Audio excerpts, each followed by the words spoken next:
குர்ஆன் பாதுகாக்கப்பட்டுக் கொண்டிருக்கிறது. குர்ஆன் பாதுகாக்கப்பட்டுக் கொண்டிருக்கிறது. தௌராத் அல்லாஹ்வுடைய வேதம் தான் உலகில் இருக்கிறதா? இன்ஜீல் அல்லாஹ்வுடைய வேதம் தான் உலகில் இருக்கிறதா? ஜபூர் அல்லாஹ்வுடைய வேதம் தான் குர்ஆனில் இருக்கிறதா? இல்லை.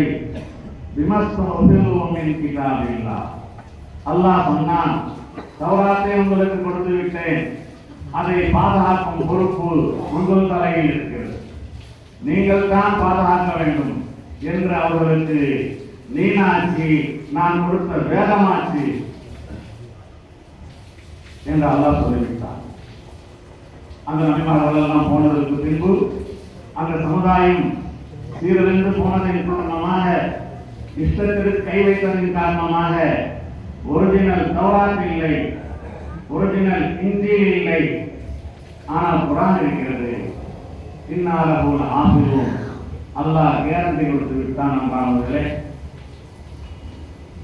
ஆயிரக்கணக்கான இல்லை லட்சக்கணக்கான பில்லியன் கணக்கான கோடிக்கணக்கான ட்ரில்லியன் கணக்கான ஆபிகள் உலகத்தில் இருக்கிறார்கள்.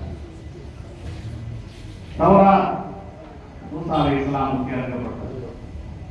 அதை 4 நபர்கள் தான் பாடமாக்கியிருந்தார். ஒன்று மூசா அலைஹிஸ்ஸலாம், இன்னொன்று ஹாரூன் அலைஹிஸ்ஸலாம், இன்னொருவர் மூசா அலைஹிஸ்ஸலாமுடைய சீடர், மூசாவுக்கு பின்னால் நபியா வந்தவர் யூசா அலைஹிஸ்ஸலாம், இன்னொருவர் உஸைர் அலைஹிஸ்ஸலாம். வகாலத்துல் யஹூத் உஸைர் இப்னுல்லாஹ். ஆச்சரியப்பட்டு தௌராத்தை பாடமாக்கி இருக்கிறார்கள், இவர் எப்படி சாதாரணமான மனிதராக இருக்க முடியும்? அல்லாஹ்வுடைய குமாரராக மகனாக இருந்தால் தான் முடியும் என்று அந்த உஸைரை இப்னுல்லாஹ் என்று சொன்னார்கள் அல்லவா? இந்த 4 பேருக்கு மட்டும்தான் தௌராத் தெரியும். தௌராத்தை பாடமாக்கி ஆகியது. இன்ஜீலை பாடமாக்கிய யாருமே இல்லை, ஜபூரை பாடமாக்கிய யாருமே இல்லை. ஆனால் இன்னாலஹு லஹாஃபிதூன் என்று அல்லாஹ் சொல்லி இப்படிப்பட்ட ஆளுங்களை ஆபிகளை எல்லாம் சாதனங்களாக ஆக்கி அல்லாஹ் குர்ஆனை அழியாமல் காப்பாற்றிக் கொண்டிருக்கிறான். ஆங்கிலேயர்கள் ஆண்டு கொண்டிருந்த காலம், இந்திய திருநாட்டை அப்போது ஆங்கிலேய ஆட்சியாளர்கள் குர்ஆனை அழிப்பதற்கு எத்தனையோ முயற்சிகள் செய்தார்கள். அதற்கு ஒரு முயற்சி, ஒரு அதிகாரி என்ன செய்தார் என்றால், இந்தியாவில் குர்ஆன் இதெல்லாம் அச்சடிக்கப்படுகிறது. அப்போது மும்பையிலே கல்கத்தாவிலே அது சபையில் இருந்தது. உடனே லாரியாக அங்கிருந்து அதை அச்சடிக்கும் அந்த கம்பெனிகளில் இருந்து வாங்கி அதை பண்டலாக ஆக்கி வேறு ஊருக்கு அனுப்பி கொண்டிருந்தார். அந்த ஆங்கிலேயரிடத்திலே ஒரு முஸ்லிம் வேலை செய்து கொண்டிருந்தார். அவருடைய வேலை என்னவென்றால், லாரிகளில் இறங்குகின்ற குர்ஆனை 100 குர்ஆன் 200 குர்ஆனாக பண்டலாக ஆக்கி அதை கட்டி இன்னொரு லாரியில் அனுப்புவது.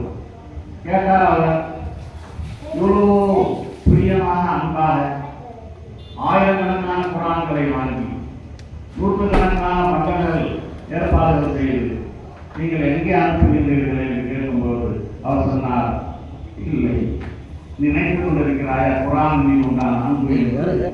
இல்லை இல்லை, மாறாக இந்த குர்ஆனை இந்த உலகிலிருந்து அழிக்கப்பட வேண்டும் என்ற ஒரு கட்டளை எங்களுடைய மேல் அதிகாரிகள். எனவே இந்தியாவில் எங்கே அச்சடிக்கப்படுகிறதோ அங்கெல்லாம் குர்ஆனை வாங்கி கடலில் அதை தூக்கி போடுங்கள் என்று நாங்கள் பண்டலாக அனுப்புகின்றோம். நீ கட்டுகின்றாயே, அதை கடலுக்கு போய் கொண்டிருக்கிறது என்று சொன்னவுடன், உங்களால் ஒரு காலமும் குர்ஆனை அழைக்க முடியாது, நாளைக்கு இது பதில் சொல்கிறேன் என்று அந்த வேலைக்காரர் சொல்லிவிட்டு அவனுக்கு ஆச்சரியமாக இருந்தது. என்னுடைய வேலைக்காரன் எனக்கு பதில் சொல்லுவதாக சொல்கிறான் என்று வீட்டுக்கு போனார். தன்னுடைய அருமை மகனை அழைத்து வந்தார். 11 வயது பையன். அந்த ஆங்கிலேய அதிகாரியிடத்திலே குர்ஆனை ஓத சொன்னார். அவர் குர்ஆனை ஓத ஆரம்பித்தார். சூரத்துல் பக்ராவை ஓதினார், சூரத்துல் ஆல இம்ரானை ஓதினார், அன்னாமை ஓதினார். இப்படியே ஓதிக்கொண்டு போகும்போது திகைத்து விட்டான். சின்ன பையன், 11 வயசு பையன் குர்ஆனை.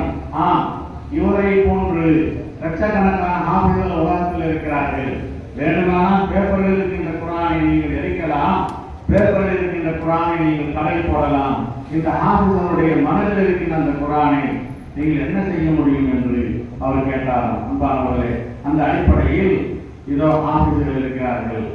இவருடைய உள்ளத்திலே அல்லாஹ் ஜல்லஷானஹு வ தஆலா இந்த குர்ஆனை பதிய வைத்திருக்கின்றான்.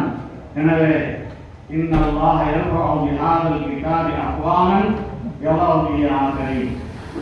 உயர்வு சிறப்பு இந்த குர்ஆனை கொண்டு கிடைக்கிறது. இவர்கள் இன்ஷா அல்லாஹ் தஆலா சாதாரணமான ஒரு குடும்பத்தில் பிறந்தவர்களாக இருப்பார்கள். இவருடைய அத்தா யார் என்று கேட்டால் ஒரு கும்பேனியின் ஊழியராக இருப்பார், அல்லது ஒரு மதனுடைய மகனாக இருப்பார், அல்லது சாதாரணமான ஒரு இனத்துக்காரராக இருப்பார்.